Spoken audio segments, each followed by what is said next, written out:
So I thought we could spend a bit of time together today looking at some of the new releases that I'm excited for. So of the enormous list of books that I am really interested in are being released this year, I have selected 26 in 26 to share with you today.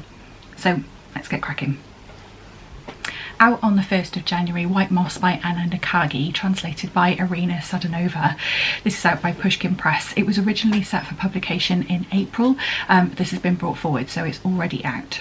On the eve of his wedding, young Alyoshka pines for an earlier love who chose to leave the nomadic Nenets community 7 years before, moving to the city and taking his heart with her. Under increasing pressure to marry, he struggles against the ancient Nenets customs of home and family, unwilling to give up on his hope for another life.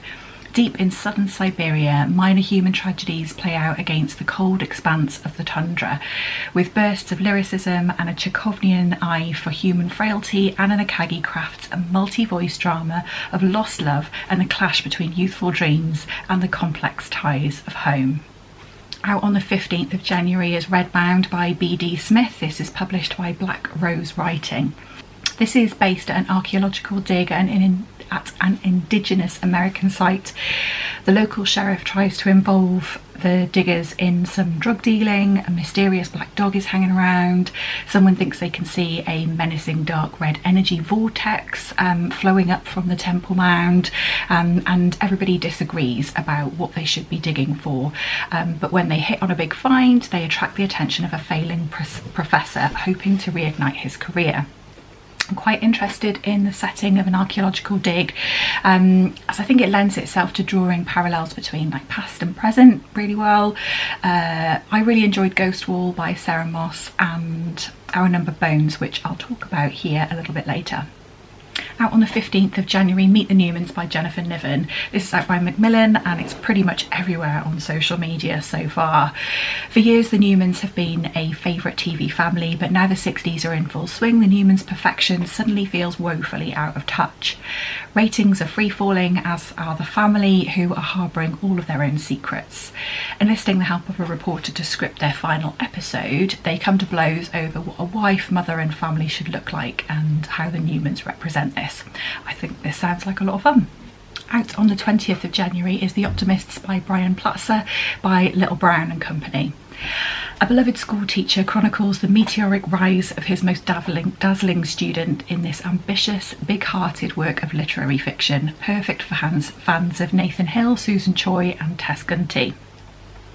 Mr. Keating is an extraordinary teacher, brilliant, dedicated and possibly a few pages ahead in a book no one else is reading.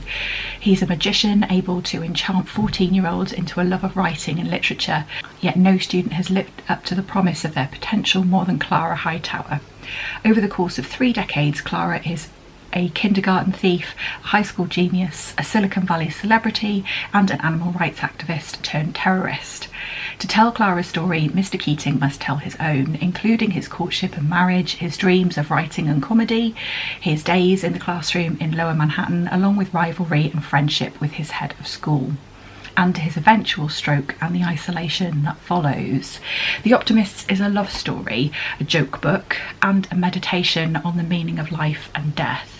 But mostly it's a fiercely original novel for anyone who has ever had a teacher or student profoundly affect their life. I used to work in education, and yeah, I thought this sounded right up my street. On the 22nd of January, Departures by Julian Barnes. This is out by Jonathan Cape. It's about an elderly couple and their dog. I really didn't need to know much more than that basically, but you might. So here's a little more from the blurb because I can't say it any better than they do. It is the story of a man called Stephen and a woman called Jean, who fall in love when they are young and again when they are old. It is the story of an elderly Jack Russell called Jimmy, enviably oblivious to his own mortality. It is also the story of how the body fails us, whether through age, illness, accident or intent. And it is the story of how experiences fade into anecdotes and then into memory.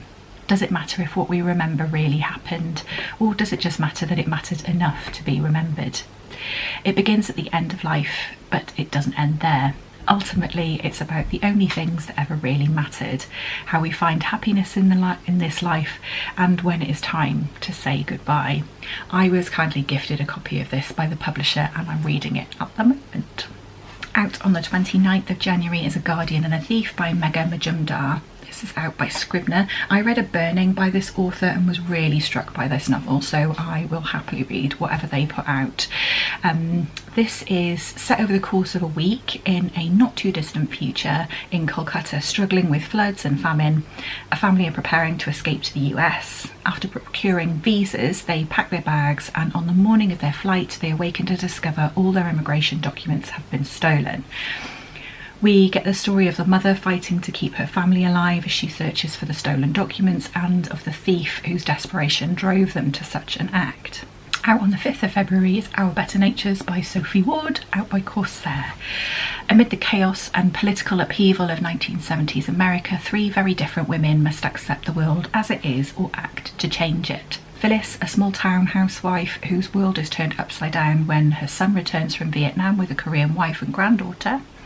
Andrea, an activist in Amsterdam who fled an abusive relationship and is now exploring her personal and political independence. And Muriel, a poet in New York who will use her words in protest and campaigns for human rights at any cost, even that of her relationship. A single postcard from an imprisoned writer thousands of miles away will unite these women in the fight for a world that they believe in. It says it's full of compassion, imagination and rich storytelling. Our Better Natures is a powerful novel about language, connection and freedom. Out on the 5th of February, Lost Lambs by Madeline Cash. This is published by Doubleday. I attended a proof party for this in the autumn where I picked this one up and heard Madeline talk about this book, and it sounds like an awful lot of fun. It's about a family unravelling. The parents have just decided to open up their relationship and the children are all losing it in their own weird and wonderful ways. Abigail, the eldest, is dating an ex-soldier several years her senior, nicknamed War Crimes Wes. Louise, the middle child, maintains a secret correspondence with an online terrorist. And the brilliant youngest, Harper, is being sent to a wilderness reform camp due to her insistence that someone or something is monitoring the town's citizens. The reading we heard from this was absolutely hilarious, as was Madeline Cash herself, so I've got really high hopes for this one. Out on the 10th of February is Eve by B.K. O'Connor. This is published by History of Fiction. This is a feminist retelling of Adam and Eve, reimagining Eve as a hero rather than a villain for seeking knowledge and power when she ate from the tree of knowledge over the eternity of ignorance in Eden. Sign me up. I have a NetGalley copy of this, so I'm hoping to get to it fairly soon. On the 12th of February is Favorita by Michelle Steinbeck and translated by Jen Calleja. This is out by Faber and Faber. Vila's mother, Magdalena, caused chaos every time she appeared in her daughter's life. Vila hasn't seen her in years, not since she disgraced their family by advertising her brothel in the newspaper. Now news comes from Italy. Magdalena is dead. It's time for Vila to finally face her family history. Vila collects her mother's ashes and sets out, urn in tow, to retrace the whirlwind life of the woman last known as Favorita. Part hallucinatory road trip, part feminist revenge fantasy, a wild, furious and mischievous novel from an incendiary new European talent. I have pre-ordered this. 12th February, She Made Herself a Monster by Anna Kovatcheva. This is published by Harville.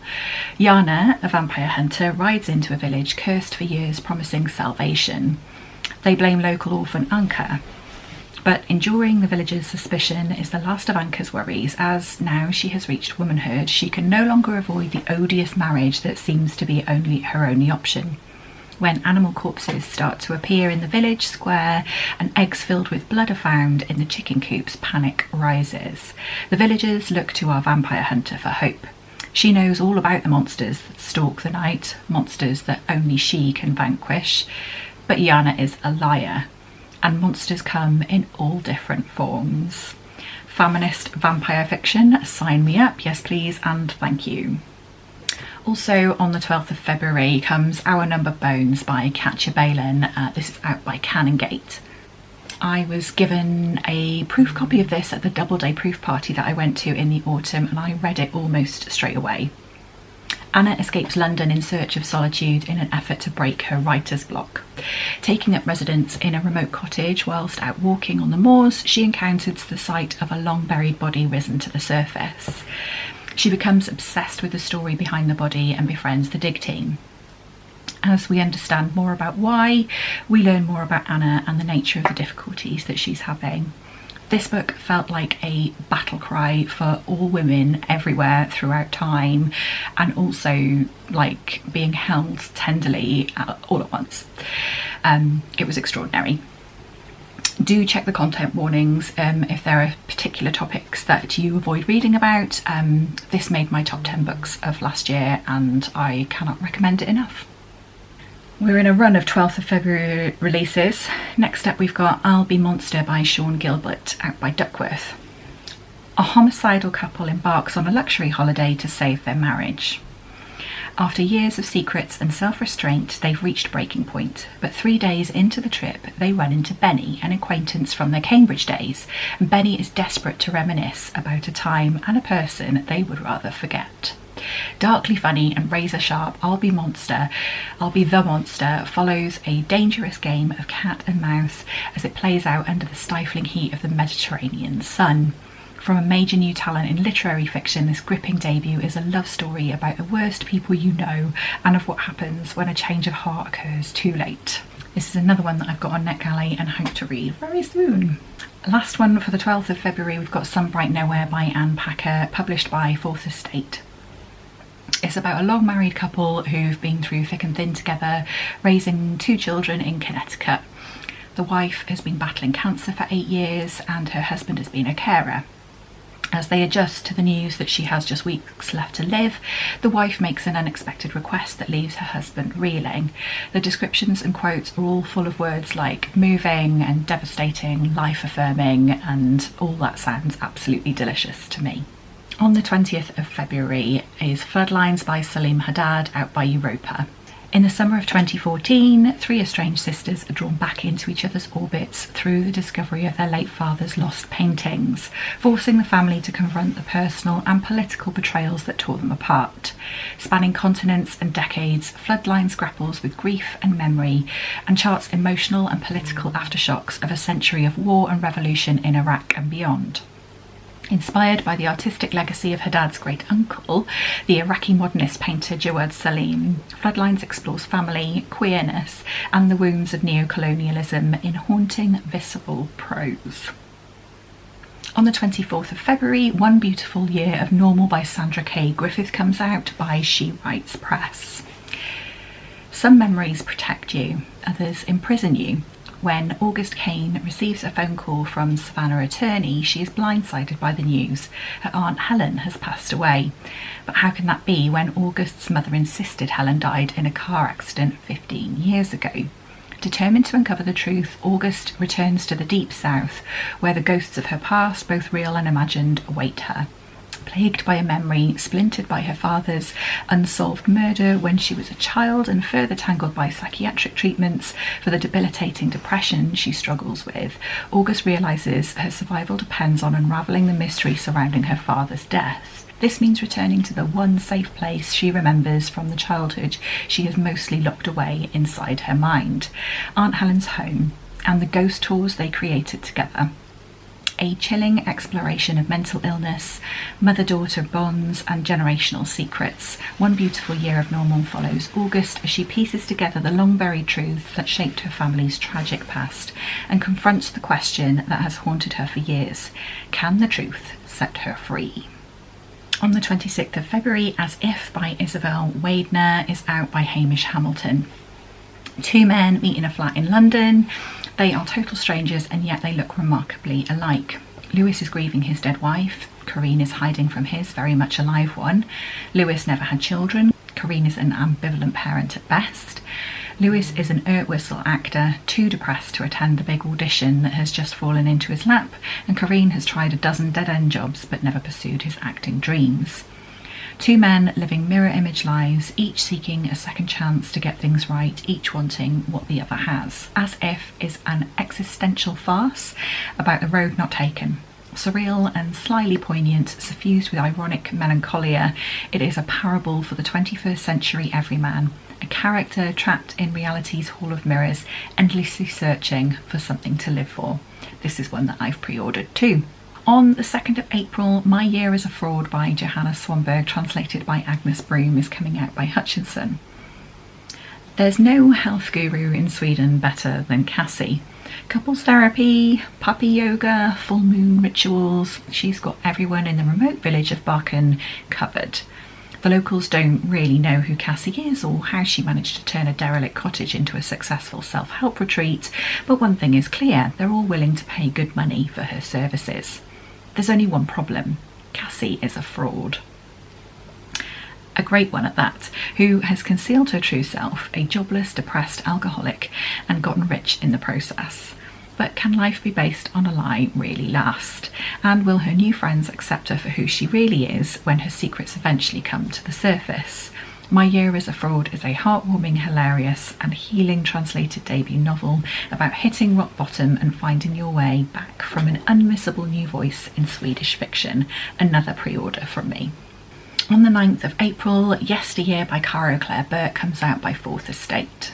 This is described by the publisher as Stepford Wives meets Handmaid's Tale, and need I say more? It's a pushback to the trad wife, and I'm very much here for that. Natalie lives a traditional lifestyle and has the social media accounts to prove it. Her charming farmhouse on her working ranch is artfully cluttered, her husband is a handsome cowboy, her homemade sourdough balls are each more beautiful than the last. So what if there are nannies and producers and industrial grade ovens behind the scenes? What Natalie's followers don't know won't hurt them. Then one morning, Natalie wakes up in a strange, horrible, alternate version of her reality. This is already being adapted into a film, and early reviews look pretty good. On the 16th of April, Honey in the Wound by Jiyoung comes out by Manila. This is a debut novel about a mysteriously gifted Korean family confronting brutality of the Japanese Empire. A sister disappears and returns as a tiger. A mother's voice compels the truth from any tongue. And a granddaughter divines secrets in other people's dreams. Spanning 90 years as one family is displaced across Asia, this novel follows Yesteryear, who finds herself struggling to survive after the family is killed by Japanese soldiers. When a Korean soldier notices her magical gift, she is recruited as a spy. With spellbinding intergenerational sweep and atmospheric magical realism, Honey in the Wound explores the ways colonialism forces one family to transform and ultimately survive. On the 16th of April is Porcupines by Fran Fabritsky, out by Fig Tree. This one has a lengthy blurb, so bear with. Porcupines begins in 1989 when the world has opened up again after the fall of the Berlin Wall, and Sonia travels from Budapest to visit her older sister in Los Angeles. She's an 18-year-old in search of adventure in the land of the free, but she is surprised to find that the sister she's always idolised has a very different idea of what it means to live the American dream. Porcupines also begins in 2001, when Mila, Sonia's precocious, socially awkward 10-year-old daughter, concocts a scheme, inspired by those excellent life bibles Sleepless in Seattle and The Parent Trap, to get her mother and the man Mila is kind of sure must be her father to reconnect. The plan involves Sonia being corralled into chaperoning an orchestra of 10-year-olds, most of whom seem to be called Megan, on a road trip from LA to San Francisco. Some badly spelled emails, a jar of several thousand jelly beans, and a whole bunch of misassumptions. Porcupines shuttles dazzlingly between these two timelines as the fallout from Mila's best laid plans has repercussions far beyond her imaginings. And the secrets Sonia has been holding tight to for the last decade spill out all over her carefully constructed life. This is a deliciously funny and poignant story about family and history, immigration and belonging, the things we carry with us and the people we leave behind. All of that sounds like a bit of me. Out on the 5th of May is 5 by Ilona Bannister, published by Juniper. 5 passengers, 5 minutes until the next train, 5 minutes until someone dies. On a train platform, 5 strangers unknowingly face a chilling countdown. One of them will die in 5 minutes. In this gripping tale, narrated with a sharp tongue, the 5 main characters, a child, a mother, a businessman, an old woman and a gambler, will draw you in with their stories of fate, sacrifice and the relationship we build with those and break. 5 stories, 5 minutes until life ends, unfolding in real time. 5 is a tense and intriguing drama that will have you on the edge of your seat as you race to the end to find out who survives and who dies. This wouldn't ordinarily appeal to me, but I read Little Prisons by this author a few years ago and absolutely loved that, so I'm interested to see what she does with this genre. Honey by Imani Thompson is out on the 7th of May by Borough Press. Apparently this is hot girl homicide. I'm not fussed what it's called, but give me an unhinged, rampant female protagonist and I'll eat that up. The first time Ursa doesn't intend to kill, but the Cambridge professor sitting opposite has manipulated her friend and stolen her research. When she flicks the bee into his San Pellegrino, she thinks he'll just get a nasty sting. Then he's dead. And Ursa, who, let's face it, has been bored for a while, is alive. It's a sweet feeling of finally having some control. Out on the 21st of May is Calamity Club by Catherine Stockett, author of The Help. This is published by Fig Tree. Oxford, Mississippi in 1933. 11-year-old Megha has learned the hard way to rely on no one. Ever since her beloved mother failed to come home last Christmas Eve, she's been one of the unadoptable big girls in the town's orphanage, where she fights each day to keep her wits sharp and her spirits bowed. When she meets Birdie, a young woman set on confronting the socialite sister who believes she's left her impoverished family behind, for the first time in a long while it seems someone else might care about Meg's future. But as the depression tightens its grip, Birdie discovers her sister's charmed life is balanced precariously upon a tapestry of lies. Then Birdie encounters Charlie, a woman haunted by loss who has been pushed to the brink with nothing left to lose. Drawn together by circumstance, they find unexpected kinship amongst a disreputable, determined band of women. But in a town steeped in hypocrisy, even the smallest act of defiance can have dangerous consequences.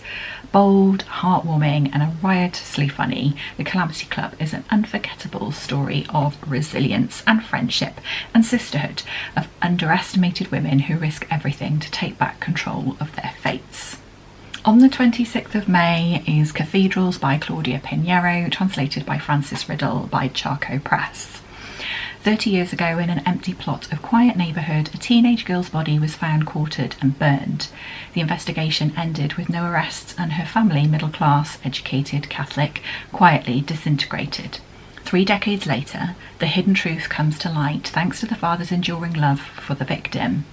The truth will reveal the raw realities lurking behind appearances, the cruelty of those who prioritise obedience and religious fanaticism, the complicity of the fearful and the indifferent, and the loneliness and desperation of those who seek to follow their own path, ignoring the dictates of their elders.